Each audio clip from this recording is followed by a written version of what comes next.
Hello, everyone, and welcome back to the Acupuncture's My Life Brunch Hour special. Now, on Wednesdays, I will be discussing Eastern nutrition as medicine, how we eat, and giving excellent advice to you, handed down to me by Chef Kiara.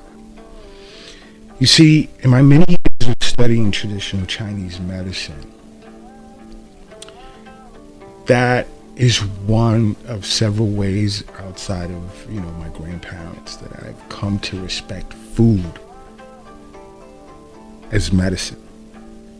Now, in the Eastern nutrition specials that will happen on Wednesdays, I'll be discussing food as medicine and how we can change our life as a whole just from what we eat. We can affect the way that we think, the way that we sleep, how effective our exercise training is, how we perform at work. Just so much, just from what we ingest.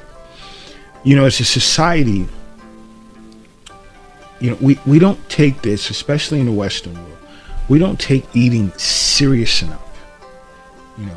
We don't understand the importance of what we put in our mouth affects the outcome of how we think, as well as what we do, how we do it, and how effective we are at doing it. You see, we can, let's say, consume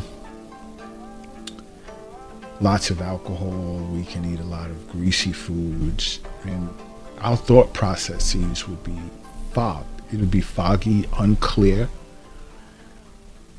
I mean, it's just so much, that follows what goes in our mouth as to how we react to things in life, period. We can heal ourselves with regard to all types of ailments based on what we put in our mouth. And a lot of times when most people come to realize that, it's too late. Just as an example, you can't wait until, let's say you have stage 4 cancer, so I'm just gonna eat tons of greens and green juice and so forth and so on. And then be upset. And I've heard stories about this. I've even actually, seen it. Be upset in those last moments of life when we succumb to the ailment that at the last minute we decided to have an effect on relative to, what we put in our mouth. A lot of times it takes years and years and years of ingesting good foods, drinking lots of water. I mean, water in and of itself, its medicinal properties, it breaks all types of boundaries. And what happens here is I see so many people drinking soda, all types of juices, alcohol, and I'll ask, how much water do you consume on an average? Oh, I don't like water, it doesn't taste good. Wow. So sometimes I ask, well, does it taste bad? And I get these blank stares. They don't expect that question as a follow-up, And the few that do respond, they say no. It doesn't have a taste at all. So I say, well, then how can you say it doesn't taste good if you can't differentiate good from bad when it comes to drinking water? And again, it's a blank stare. Water helps keep the body clean. It's an important part of the detox process that we undergo, as a society while we're sleeping as people. And this is another reason why sleep is very important. But also what you put in your mouth. It's just like putting fuel in a car. If you put bad fuel, your car's going to respond. It's going to break down earlier than it should. You'll find yourself repairing it after having owned it for less than a year, and so forth and so on. So, if nothing else, think of your body as being that vehicle that you depend on to get to work, to get you around, to get you to areas where you can go shopping and take your children places, so forth and so on. It's very interesting how much people don't realize food is actually medicine. It goes without saying that for most of us, eating is an enjoyable experience. It doesn't have to be enjoyable where it damages us, because we're all hunting for sweet and salty foods, that mentally take us to a level where it's like, okay, it's good, it's all good, and it's unhealthy, because too much of anything is bad for you. I mean, you have the 5 flavors in Chinese medicine, and I'm going to get to that in future episodes in Eastern nutrition. Where you have spicy, you have bitter, you have sweet, you have pungent, you have salty. I mean, these flavors are important as well as relative. See, the body is so awesome that when we have a craving, an unadulterated craving, because like a lot of times, like, you can desire sweet foods, and it can be predicated on you becoming addicted to these artificially sweetened foods. But if you become addicted to, let's say, watermelon, mango, blueberries, the properties of these fruits, red, tied to the heart meridian, yellow from the mango, tied to the spleen and stomach, and so forth. Kiwi being green, tied to the liver meridian. See, these are your meridians in Chinese medicine that are talking to you and basically saying, I need more of this to help balance out the yin and yang nature of this meridian, that meridian.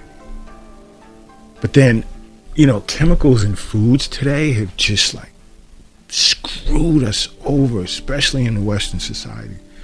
Something terrible that a miscommunication is created, and we can think that because you're craving sweet foods, I have a deficiency of spleen and stomach, but not realizing that, these artificially sweetened foods is creating phlegm and dampness and spleen qi deficiency that begins to like have a domino effect on all the other meridians. But we have to recognize that food can be delicious and also good for us and leave us feeling satisfied, and also act as our medicine if we understand the true nature, the true purpose of food and how it should be ingested, and what seasons, and what times of the day, relative to ailments or just good health long term. Because food heals and medicine is food. Food and medicine are one, and they are the same, and they're a part of our everyday life. And we have to understand that. We have to understand that. Because something I learned to do when studying ancient traditional Chinese medicine, you see, when it came to the Chinese, the relationship to food is grounded in the values of preventing harm and promoting longevity. And it's important to understand that. And it's not just the Chinese that looked at it that way. I've studied African history, indigenous tribes from many different countries, and nature, the way they respected nature in and of itself is like amazing. We've drifted so far away, especially in the Western society, from the natural way of looking at things and how nature exists within us to allow the human organism to speak to you, to allow your body to say, hey, there's some deficiency again in the kidney, so I'm craving salty foods to nourish the kidney, to balance it out. These things are important, and these are the types of things I'm going to talk about in future episodes. This is just an introduction to basically let you guys know when I get into the Eastern nutrition side of things relative to acupuncture is my life. And in some of the future episodes, I will have Chef Kiara on the show to talk to you. It's just that she's just so busy. But if you ever want to familiarize yourself with her, you can visit the Acupuncture is My Life YouTube channel and look for the Eastern Nutrition episodes. She puts together some really great recipes. She has an awesome COVID-19 recipe that you guys should check out. So many people have downloaded it, and I mean, just rave reviews, with regard to that stew. That's good when you come down, when you find yourself positive for COVID-19. There's so many attributes to that stew that we speak of in that episode. You should really check it out and look into it. But you have to understand and come to terms with the fact that food is actually medicine. So this is just my opinion. A lot of that crap that you're buying in drugstores, it's so bad for you. It really is. You see, you have to understand that an individual's lifestyle and habits play a key role in maintaining and cultivating long-lasting health. You guys ever hear the cliche, you are what you eat? That is so true. You see, you have to understand your daily habits to nurture the body with food and herbs, as well as exercise to promote internal strength and flow, and to also get adequate rest and moderation in food, drink, and work to nurture physical, mental, and emotional health. This is important. This is very important. Just take a second to think about that. Because at the root of nurturing life practices is the use of food as medicine. I can't overemphasize the importance of food being medicine. We consume so many processed foods, especially here in the West, but then, it's pretty much global now. I've been on so many continents, I've been on 6 different continents, and it's like, some more than others, you still see people consuming chips and drinking diet sodas, and it's like, oh, really? But as I say, some more than others, I've been places, people, you see different fruit dishes on the menus, and people, walking to work or coming home from work and eating fruits as they walk, water bottles in their hand. I enjoy seeing that. That stuff is so important. Super, super important, You see, in earlier times, the kitchen was not just a place to make meals. You know, it was sort of like a lab, so to speak, where the preparation of specific foods were discovered to have like heavenly attributes of health, vitality, and longevity. You see, in early times, you know, the exchange of medicine and food traditions existed amongst migrant tribes, traders, explorers along Silk Roads throughout China, Africa, Eurasia, the Middle East, Southern Europe, and so forth.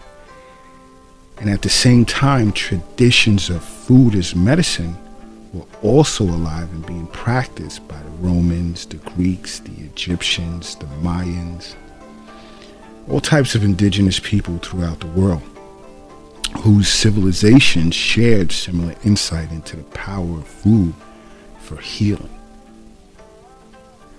You see, to really respect the power of food, be well disciplined as to what you put in your mouth, unless you're in some type of like tragic accident, you can go for the most part throughout life without ever having to take any synthetic form of medication. You know, so understanding food as medicine is something powerful, and in future episodes I'm going to go well into detail about all of this. You know, because the birth of botanical, or rather herbal medicine, is part of the traditions of food as medicine. You know, in earlier times, they knew how to cook and use foods alone or even combined with other foods and herbs to restore health and harmony in each season and each stage of life. You see, our ancestors knew how to make food taste good by using the coveted herbs and spices that they themselves grew and procured. You see, I'm also going to get deep into, you know, with regard to food from the earth, the influence of location and climate and how important that is.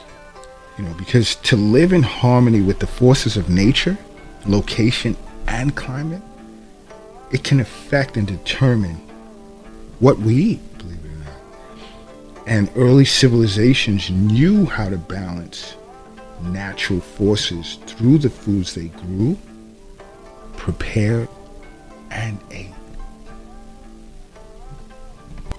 You see, in the past, eating fresh fruit throughout the year was not possible in early times. So people found ways such as like fermenting and drying to preserve foods to sustain themselves and their families through the much colder months. You see, fermented foods were not only used to improve the flavor of dishes, but also fermented foods assisted it in digestion by breaking down complex proteins and adding beneficial bacteria to the gut. You see, today fermented foods are enjoyed all over the world for their health benefits. You know? And some fermented foods, I mean, there are fermented foods that are really good for you are things such as, let's say, kefir, which is a fermented dairy product that may improve lactose digestion, decrease inflammation, as well as boost bone health. Now, I'm not a big fan of dairy. I don't advocate dairy whatsoever, you know, but, and just going by a general consensus and just attempting to get you to understand the value of fermented food and how our ancestors discovered the importance of this. Because they didn't have refrigeration. They didn't have proper storage. So the cool thing is, most times they had to eat things fresh, when the enzymes were like thriving, potent. These are the facilitators for the body to be able to absorb nutrients to the max, Another form of fermented food was like tempeh, which is made from fermented soybeans. And it's high in probiotics, and it contains compounds that may act as antioxidants and help improve heart health. That's cool. Another is natto, which is a popular Japanese cuisine, which is a fermented soybean product. Like its high fiber content can promote regularity in bowel movement. It can help prevent bone loss, and it also produces an enzyme that can help reduce blood pressure and even help dissolve blood clots. Now, a lot of us know about kombucha. I love kombucha. Now, this is a fermented tea. And I have to safely say that, although more research is needed,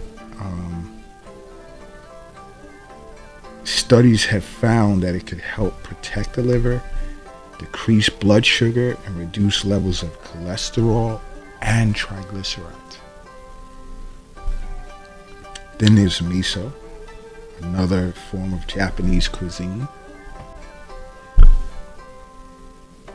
which is a seasoning that's made from fermented soybeans, and it's been associated with improved heart health, and it can reduce the risk of certain cancers. Then you have kimchi, which is a popular Korean side dish. Kimchi is made from fermented vegetables such as cabbage, radishes, and it can help reduce insulin resistance and even blood cholesterol as well. My favorite is sauerkraut. Oh my goodness. You see, sauerkraut is a popular condiment that consists of shredded cabbage that's been fermented by lactic acid bacteria. And it's low in calories, and it contains plenty of fiber, vitamin C, vitamin K. So sauerkraut it's basically made from shredded cabbage that's been fermented. And it's high in antioxidants that are important for eye health. It's actually very easy to make.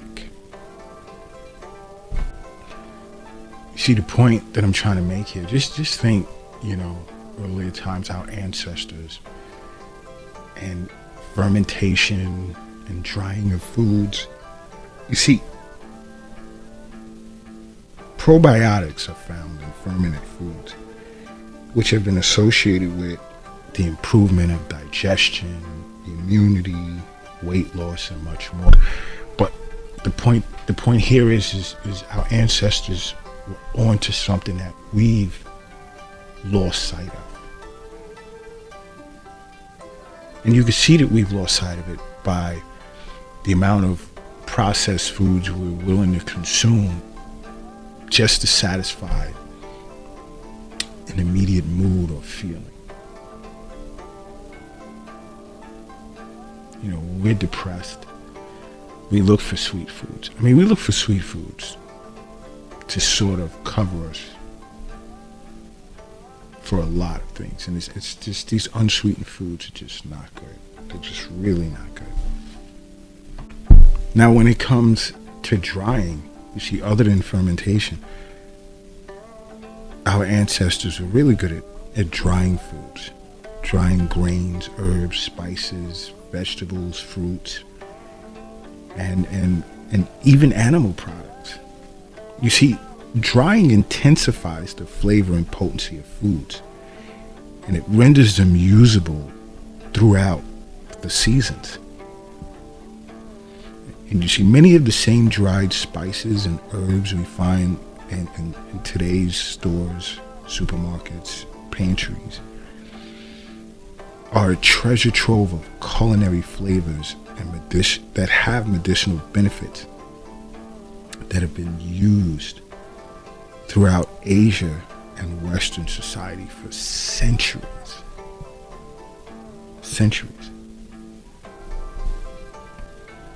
And you see, climate is important as well relative to our diet, because the effects of climate plays a key role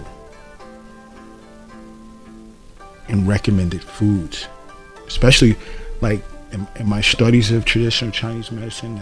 I saw how it played a key role in foods recommended in Chinese nutrition.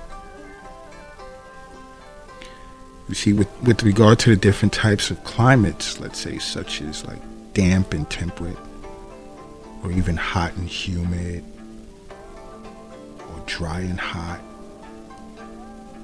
or dry and cold, it can affect decisions made about what type of foods we should eat to support optimal health. And the coolest thing is like, in ancient times, we listened to our body.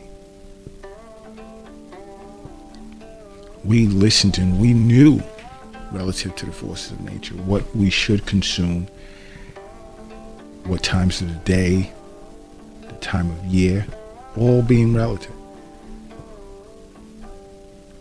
And just looking at today, like how we've lost touch with this reality. In early times, our ancestors knew, that to preserve our health, we needed to create an internal environment that balances the external forces of climate. Relative to yin and yang, as I spoke of in my last podcast, yin being this internal reality and yang being the external reality. Like, say for instance, like if it's constantly damp and temperate out, right? It's important for us to counter this external dampness internally by eating foods that counter external dampness. Say for instance, if you live in a cold climate, we need to consume foods that provide inner warmth without actually drying us out. You sort of getting the understanding of this yin and yang, this balance. The same is in hot or warm climates. We have to eat the types of foods that internally keep us cool. So warming foods to keep us warm when it's cold out, cooling foods to keep us cool when it's hot out, and foods that counter dampness when it's damp out. And instinctively, we tend to eat in such a manner.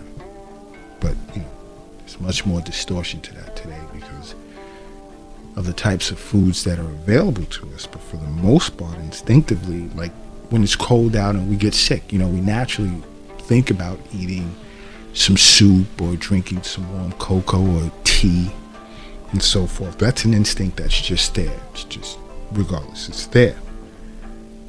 And so when it comes to nutritional healing,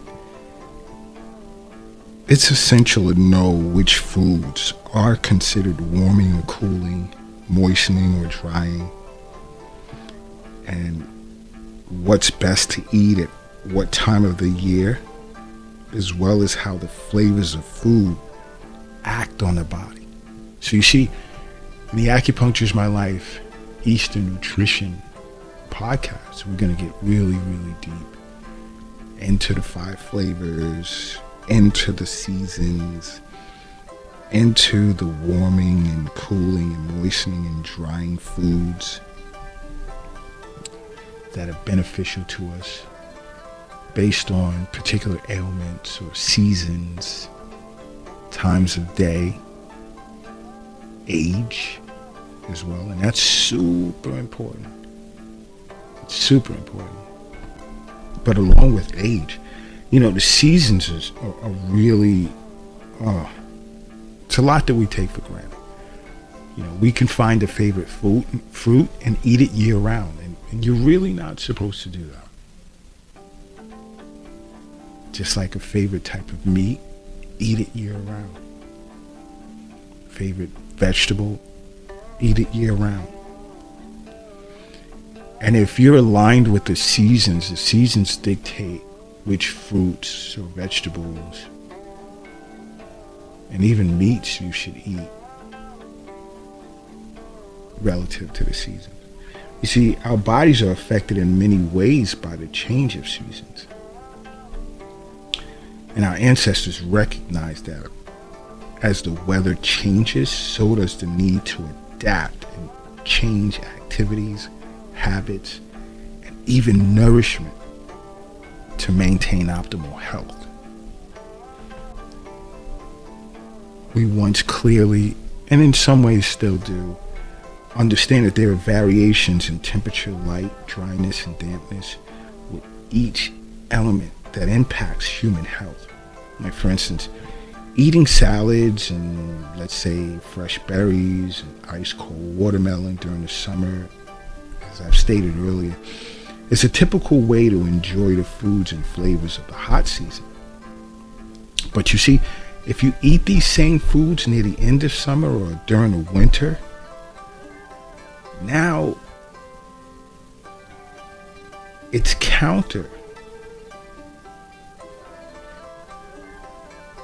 to proper eating now, because those foods are cooling, and as the summer wanes, our body needs to protect its inner warmth as it adapts to the oncoming cooling weather.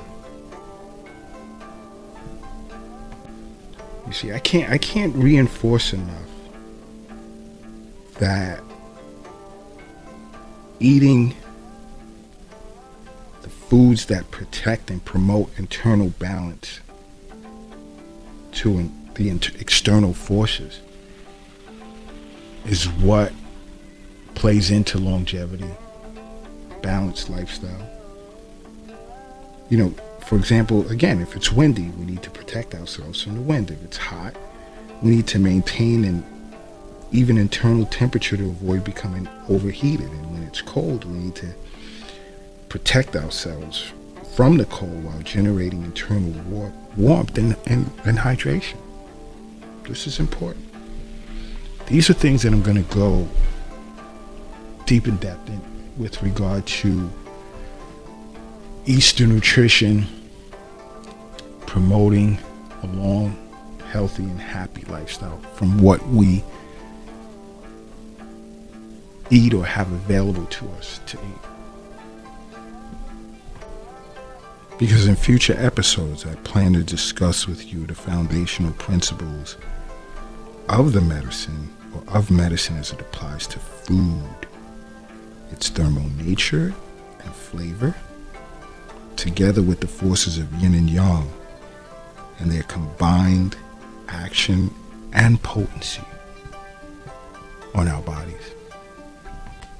You see, relative to yin and yang, which is the most complex concept of Chinese medicine, you see, yin and yang are seen as the opposing yet connecting forces of nature, where like yang is energy of the sun, it's warming, it can be seen as motivating, energizing, and it's the embodiment of qi, which is a vital force. Whereas yin is the energy of the moon, of darkness, it's cooling, it's moistening, nourishing, and it's embedded in the substance of vital body fluids and blood. And it's the anchor for our spirit, which is our shen. You see, all flavors and thermal natures they're all related to yin and yang. You see, flavors such as sweet and pungent are yang in nature, while sour, bitter, and salty are yin in nature. The overall spectrum of food's capacity to warm or cool also falls on the spectrum of yin and yang. Hot and warming are more yang, while cooling and cold are more yin. And neutral is kind of like a balancing flavor. Yin and yang can be quite difficult to grasp, but when you experience a sustained sense of flow and ease in your energy, the foods you eat, and your health, the yin and yang are considered as a dynamic state of balance. There's a lot that I'm going to teach you guys. And I mean, many of you are already even aware of it. So it's not even so much as teaching you guys, it's just talk about it in future podcasts. On Wednesdays when it comes to relative to Eastern Standard Time. I got to clarify that. Because if you're in China, on other continents, your Wednesday 11 a.m. isn't the same as the Acupuncture is My Life Wednesday at 11 a.m. But overall, there's so much that we're going to discuss. And I will say, because I'm going to start taking questions. I've already been receiving questions. But I'm only going to answer questions that are sent to me via the Acupuncture is My Life app. So if you don't already have the Acupuncture is My Life app, just simply go to the Google Play Store and download it. And then you can submit questions. There's so much you can enjoy from owning that app. Free telehealth services. You can learn more about acupuncture, Eastern nutrition. You can engage Acupuncture is My Life in private chat sessions with questions or concerns, and we'll try our best to help you as best as possible, especially when it comes to Eastern medicine, Chinese medicine, acupuncture, acupressure. But yeah, we'll be answering questions. And I mean, this isn't just a domestic U.S. thing. It's not limited to the United States, because there's people around the world that have the app thus far. And, I won't be asking or answering questions today. And I know at the moment I have 107 questions that were sent to me from people on different continents and so forth and so on. But only because this is like the first podcast for Eastern nutrition. But going forward, I'll be answering questions, but only for those that have downloaded the Acupuncture is My Life app from the Google Play Store.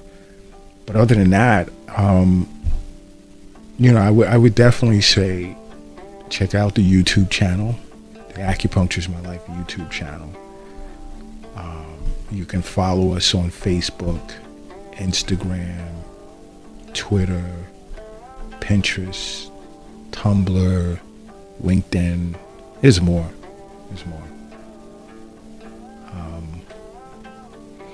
But I do recommend you download the app to ask questions, because a lot of people have questions, I'm noticing a lot of ailments that there's different foods that they can benefit from that they're not aware of. And my disclaimer is I don't vouch for anything that you put in your mouth, because I don't know the quality of foods, if it's processed, Everything coming from me is a recommendation, matter of opinion.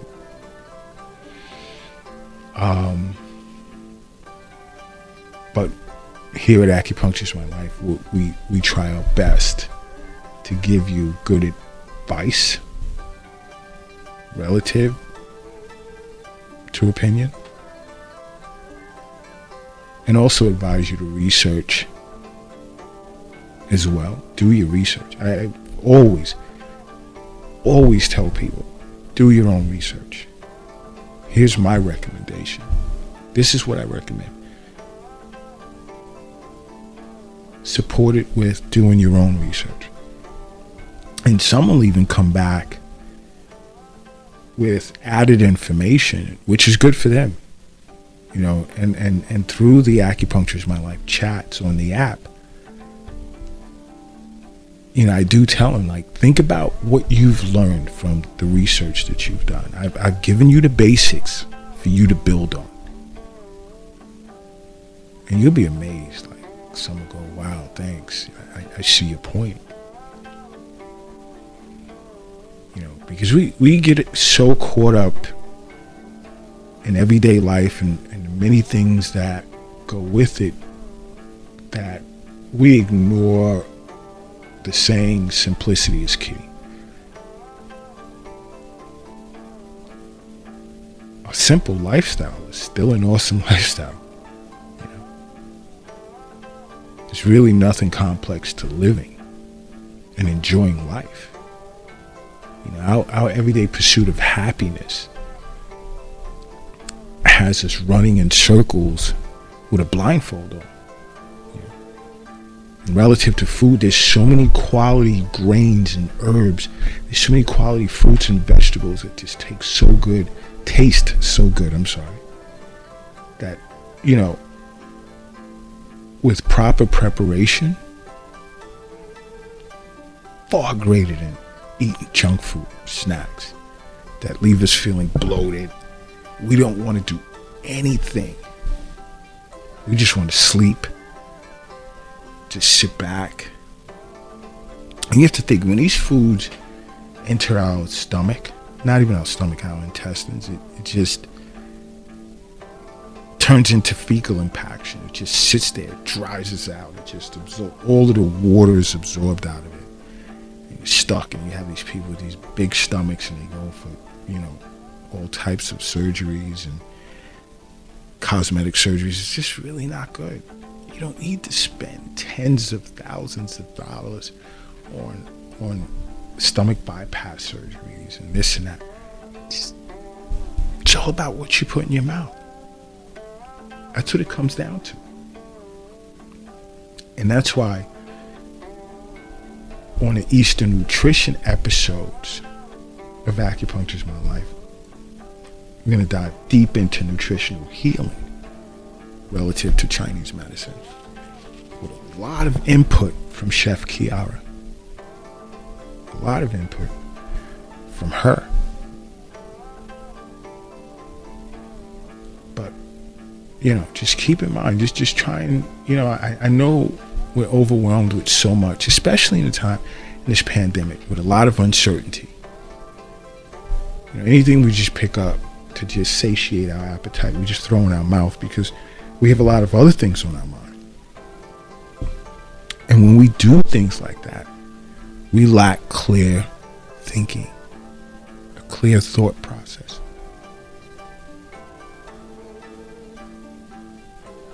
Our mood is horrible. Sleep becomes horrible. Health-wise, physically, terrible.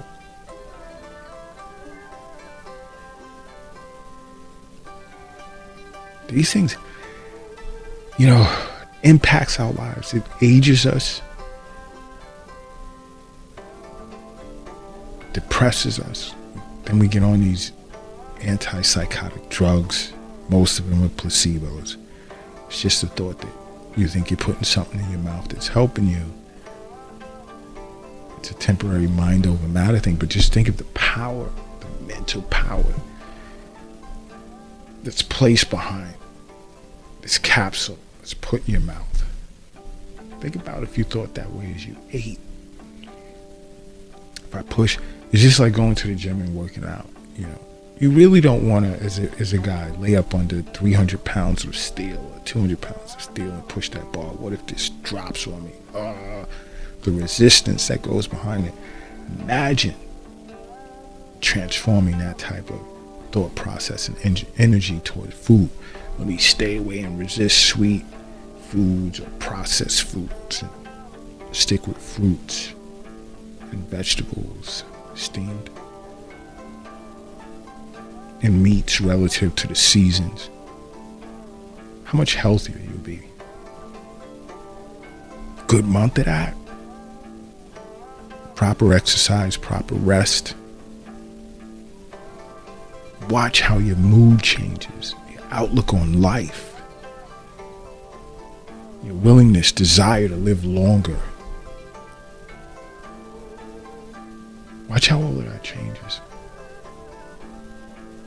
It's awesome. And then you take a shower, you get out, you look at yourself in the mirror and you're like, whoa.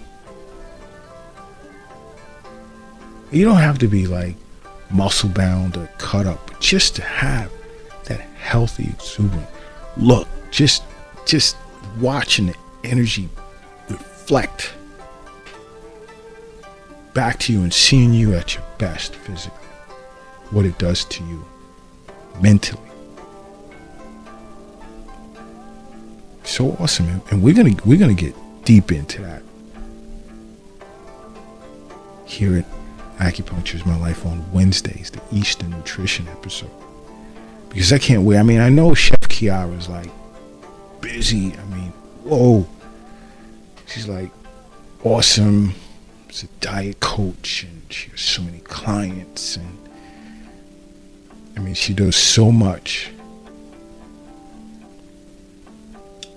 in the way of discussing and preparing foods as medicine that, you know, in future episodes, I can't wait to sit and just get some good write-ups from her to discuss on this show. You know? But let me tell you, food is the way to go. It's not about drugs, synthetic drugs. You know, everything in life serves its purpose, and I don't totally discount it, you know, because, you know, when it comes to Western medicine, you know, it has its good, just like when you're in surgery.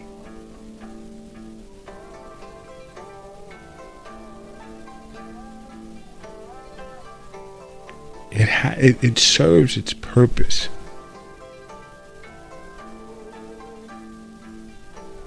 But everything in life has good and bad.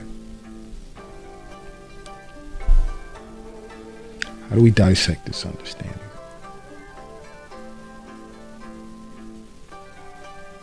But I'll say again in closing, download the Acupuncture is My Life app from the Google Play Store so that you can submit your questions to the show and we'll try our best to answer it.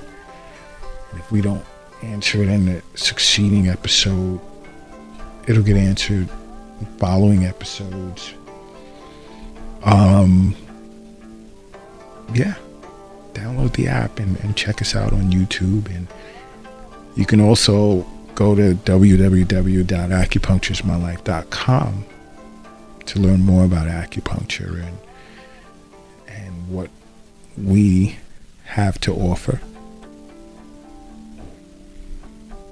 But I'll say this until next episode, stay safe and be well. Because acupuncture is my life. What's yours?